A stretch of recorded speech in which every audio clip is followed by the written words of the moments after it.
The door slammed shut with a finality that echoed through the empty hallway of the family home in suburban Chicago. Ben stood there, his backpack slung over one shoulder, staring at the peeling paint on the frame where his father's hand had just gripped it moments before. "You're no son of mine," his father had spat, eyes blazing with a mix of rage and disgust, as the rest of the family watched in stunned silence.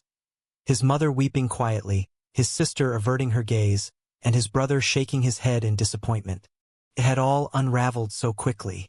Just hours earlier, at the annual family barbecue in the backyard, Ben had mustered the courage to introduce Ryan as more than a friend. The confession hung in the air like smoke from the grill, choking the festive atmosphere. Whispers turned to shouts, accusations flew like daggers. "How could you do this to us?" from his mother. "You're bringing shame on the family name," from his uncle. By nightfall, Ben was out on the street, his phone buzzing with blocked numbers, cut off from the only world he'd known. Grandma Eleanor was the exception, the quiet anchor in the storm. At 78, she lived in a modest bungalow on the edge of town, her home a sanctuary of faded floral wallpapers and shelves lined with dusty photo albums. When Ben showed up on her doorstep that rainy evening, drenched and defeated, she didn't ask questions. She simply pulled him inside, wrapped him in a quilt, and said, "You're safe here, my boy. Family doesn't turn its back. Not the real kind." Over the next few days, as Ben grappled with the raw wound of rejection, Eleanor listened without judgment. She shared stories from her own youth in the 1960s, hinting at friends who'd lived in shadows, their loves unspoken. "Society's got a lot of catching up to do," she'd say, her voice steady but laced with sorrow. Ryan, Ben's boyfriend of 2 years, became a frequent visitor. They'd met at a community college art class, bonding over sketches and shared dreams of escaping the Midwest for New York's vibrant scene. Ryan was outgoing, with a laugh that could light up a room, but beneath it lay his own scars from a conservative upbringing in rural Indiana. "We'll get through this," he'd assure Ben during late-night talks on Eleanor's porch, their hands intertwined under the stars. But the pressure mounted. Ben's job at the local coffee shop barely covered basics, and without family support, tuition loans loomed like dark clouds. One evening, as Eleanor sipped her chamomile tea, she broached the unspoken. "Your parents, they're good people deep down, but fear makes folks do ugly things." Ben shook his head, bitterness rising. "Good people don't kick their son out for loving someone." The conversation turned heated, Eleanor urging reconciliation while Ben resisted, the divide between generations stark. Little did he know, this was just the beginning of a tangled web of loyalties and secrets. As weeks turned to months, Ben rebuilt his life piecemeal. He enrolled in online courses, picked up freelance graphic design gigs, and leaned on Ryan for emotional support. But the isolation gnawed at him. Social media posts from old friends showed family gatherings he was excluded from, fueling a deep-seated anger. One night, after a particularly grueling shift, Ben confided in Ryan about a fleeting thought of revenge, exposing family hypocrisies online. Ryan talked him down, but the seed was planted, a dangerous undercurrent in their relationship. Eleanor's health began to falter subtly. A cough here, fatigue there. She dismissed it as old age, but Ben noticed the doctor's appointments stacking up. "Don't worry about me," she'd say, changing the subject to Ben's future. She encouraged him to pursue his art, even gifting him a set of professional paints. In those moments, Ben felt a profound gratitude, but also guilt for burdening her. The house became a haven, yet tensions simmered beneath the surface, waiting to erupt. A turning point came during a rare family outreach. Ben's sister, Mia, texted him secretly, "Mom misses you. Dad's stubborn, but give it time." Ben deleted the message, but it lingered, stirring conflicted emotions. That night, over dinner with Ryan and Eleanor, the discussion veered into ethics. "Forgiveness isn't weakness," Eleanor argued.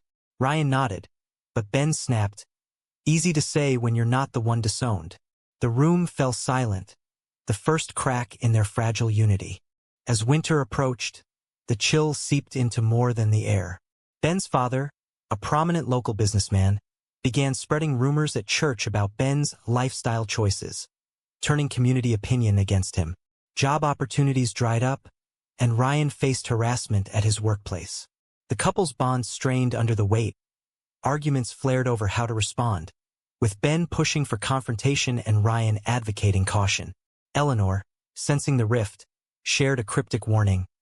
Sometimes, the fight you pick changes everything, and not always for the better. In the quiet hours, Ben wrestled with his identity, questioning if coming out had been worth the cost.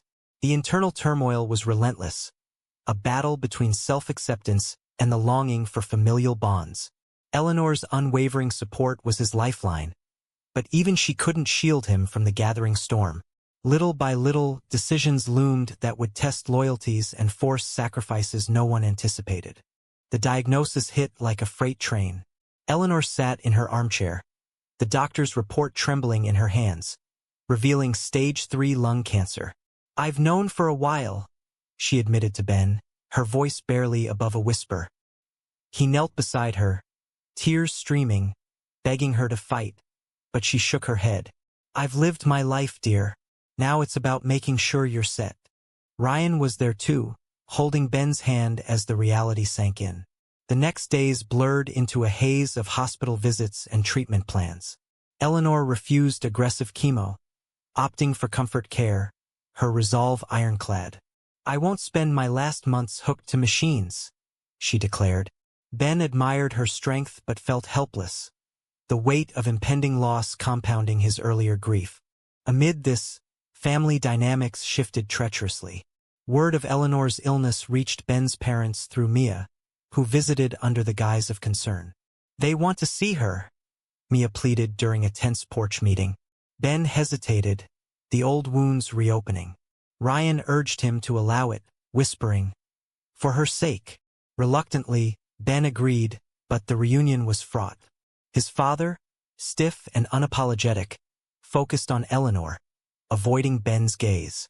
His mother hugged him awkwardly, murmuring, "We've prayed for you." The air crackled with unspoken accusations, and Ben bit back retorts for Eleanor's peace. As Eleanor's condition worsened, she confided in Ben about her past. "Your grandfather and we had our secrets too. He struggled with who he was, back when it could ruin lives." The revelation stunned Ben.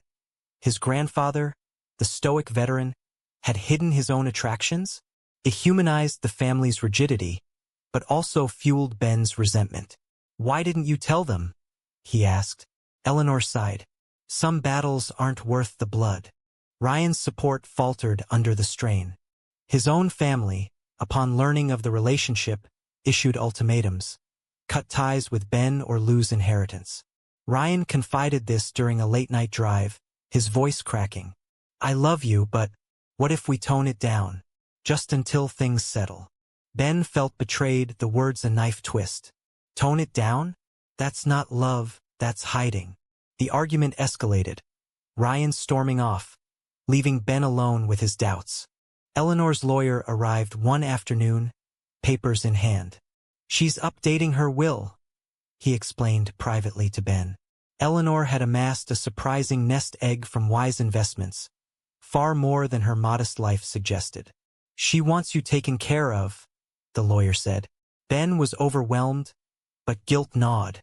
Was he deserving? That night, he confronted Eleanor gently. "Why me? After everything?" She smiled weakly. "Because you're brave, Ben.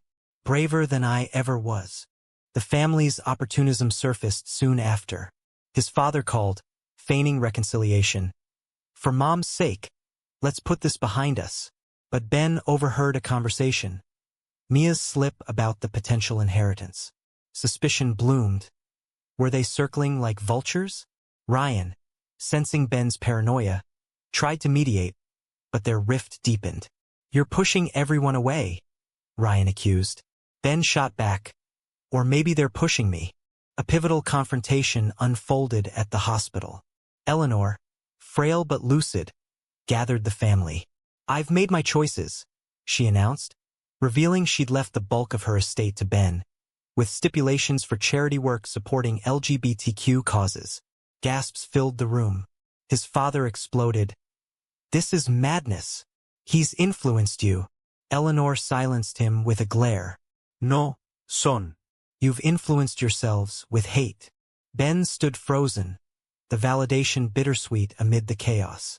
Ryan's decision came swiftly. Under family pressure, he broke things off via text.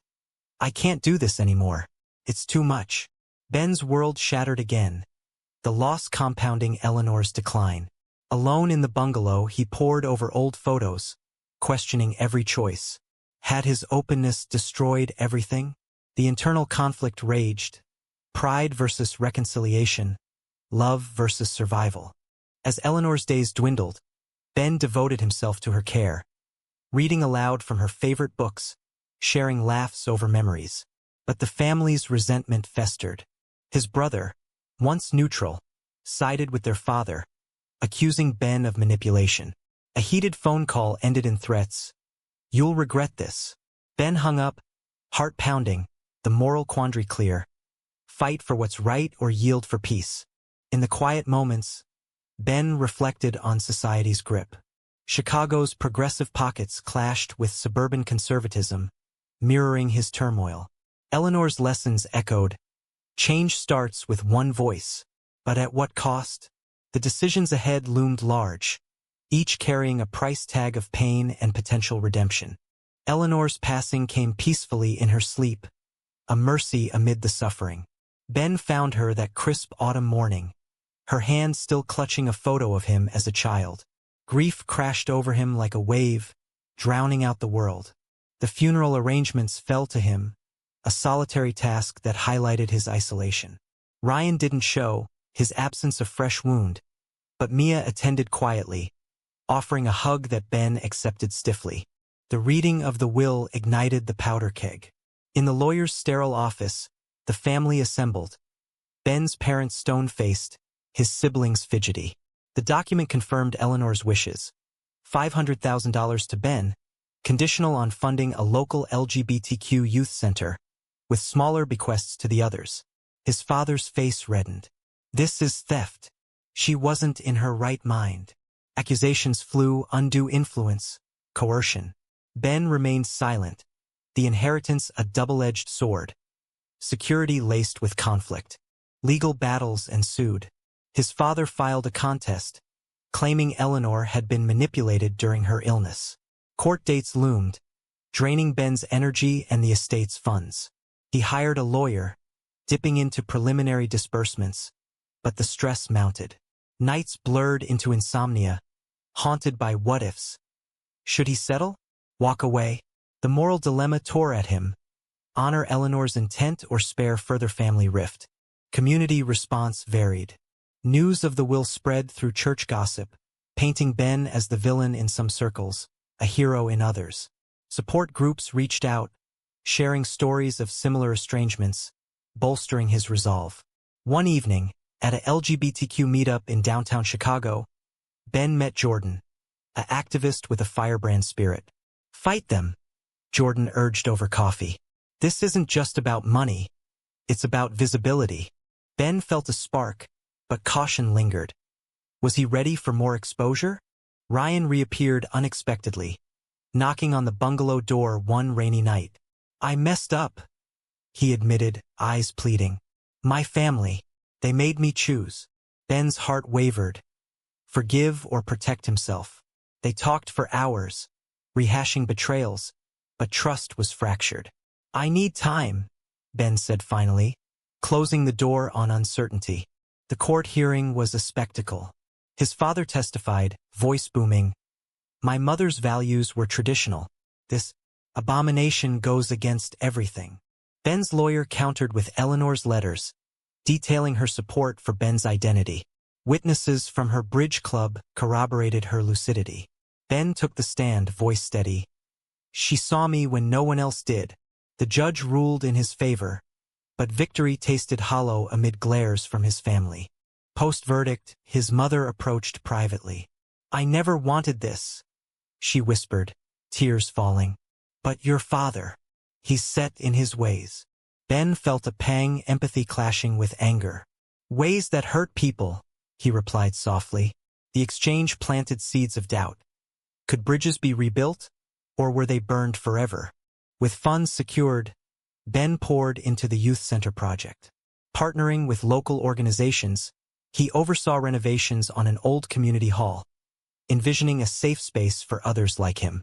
Jordan became a collaborator, their friendship deepening into something tentative, respectful of Ben's healing. Yet, shadows lingered, anonymous threats via mail, echoing his family's disdain. A family intervention ambushed him at a cafe. His brother led, "Drop the center. It's rubbing salt in wounds." Refusal sparked outrage, his sister storming out. The confrontation forced Ben to confront his choices. Was he perpetuating division or catalyzing change? The ethical tightrope wobbled, each step a potential fall. As the center neared opening, Ryan sought closure. "I regret leaving," he confessed during a park walk. Ben listened, heart aching, but realized growth meant moving forward. "We both paid a price," he said, parting as friends. The decision a quiet triumph over past hurts. Eleanor's legacy unfolded in unexpected ways. A letter surfaced, hidden in her belongings. "My dear Ben, use this to live freely. And remember, forgiveness is your choice, not theirs." It reframed everything, urging balance between justice and mercy. But with tensions escalating, Ben wondered if peace was possible in a world of prejudices. The youth center's grand opening drew a crowd, local activists, curious neighbors, even a few reporters from Chicago's progressive outlets. Ben stood at the podium, ribbon in hand, his voice echoing through the freshly painted halls. "This is for everyone who's ever felt alone," he declared, cutting the tape to applause. Jordan clapped enthusiastically beside him, their budding connection a subtle undercurrent of hope amid the chaos. Backlash was swift. His father's business associates boycotted, whispers of agenda-pushing rippling through conservative circles. Vandalism struck one night. Graffiti scrawled across the doors. "Freak show." Ben stared at the mess, resolve hardening. "They won't stop us," he told Jordan, as they scrubbed it clean. But internally, doubt crept. Had Eleanor's gift invited more pain? Family fractures deepened. Mia reached out sporadically, torn between loyalty and sympathy. "Dad's furious about the publicity," she confided over lunch. Ben probed. "And you?" She hesitated. "I miss my brother." The admission cracked his armor, stirring a desire for reconciliation. Yet, his father's radio interview denouncing the center as moral decay reignited fury. The moral quandary intensified. Extend an olive branch or stand firm? Ryan's re-entry complicated matters. He volunteered at the center, atonement in action. "I want to make amends," he explained during a quiet moment. Ben appreciated the effort, but trust rebuilt slowly.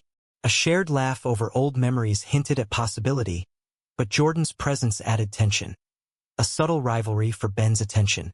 Decisions loomed. Reignite old flames or embrace new beginnings.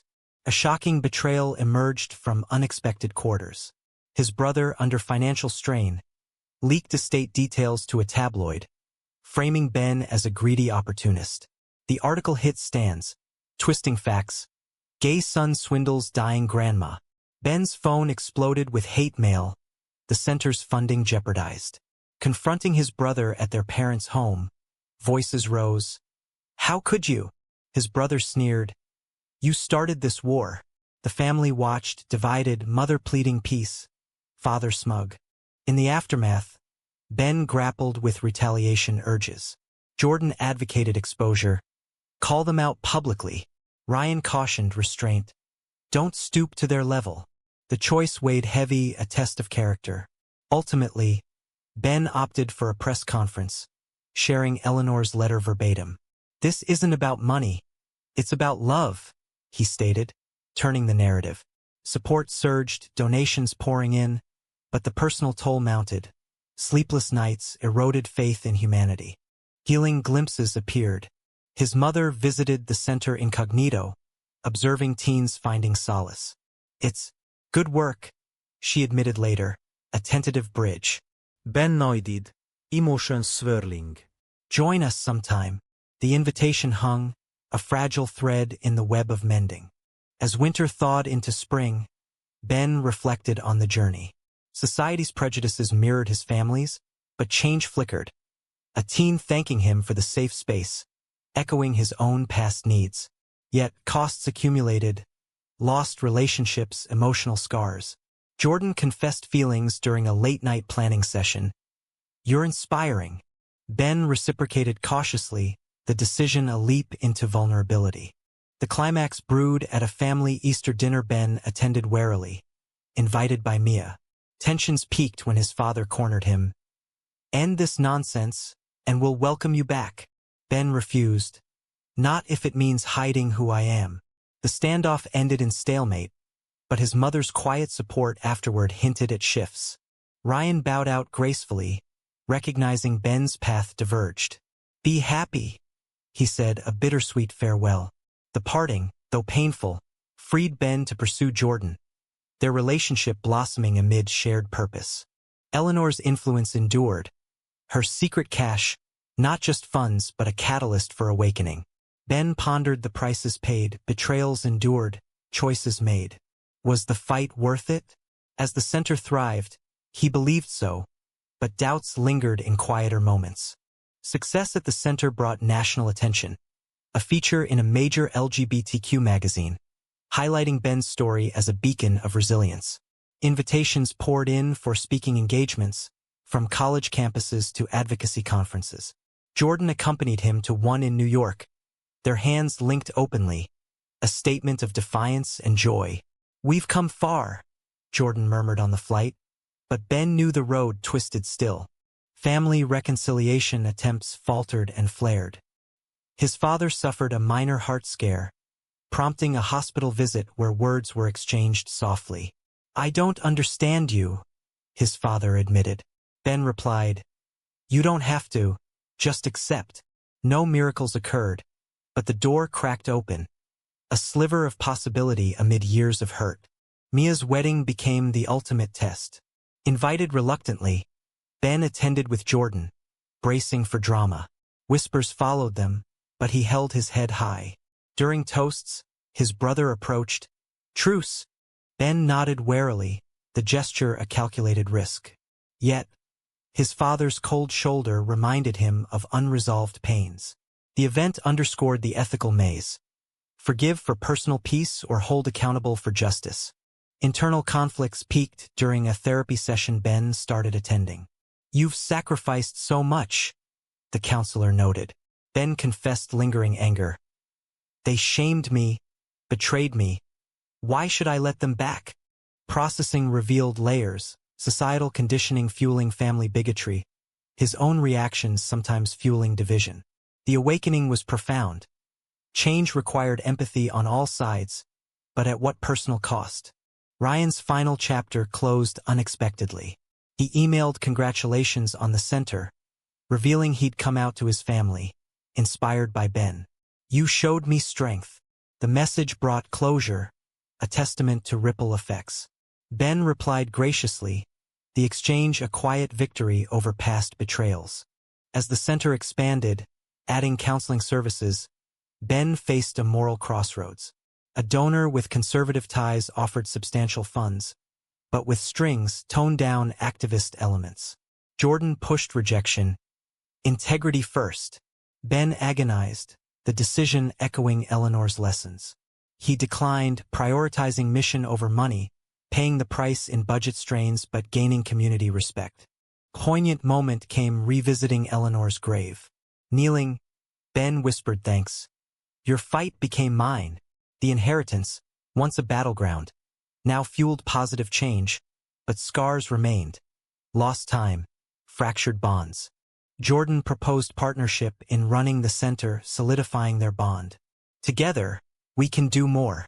Ben accepted, the choice a blend of love and purpose, though not without sacrifices, relocating dreams, navigating public scrutiny. Reflecting on the Odyssey, Ben marveled at transformations. From disowned outcast to empowered advocate. Yet, the journey's toll, emotional exhaustion, relational losses, prompted introspection. Society's progress clashed with persistent prejudices, mirroring his family's slow evolution.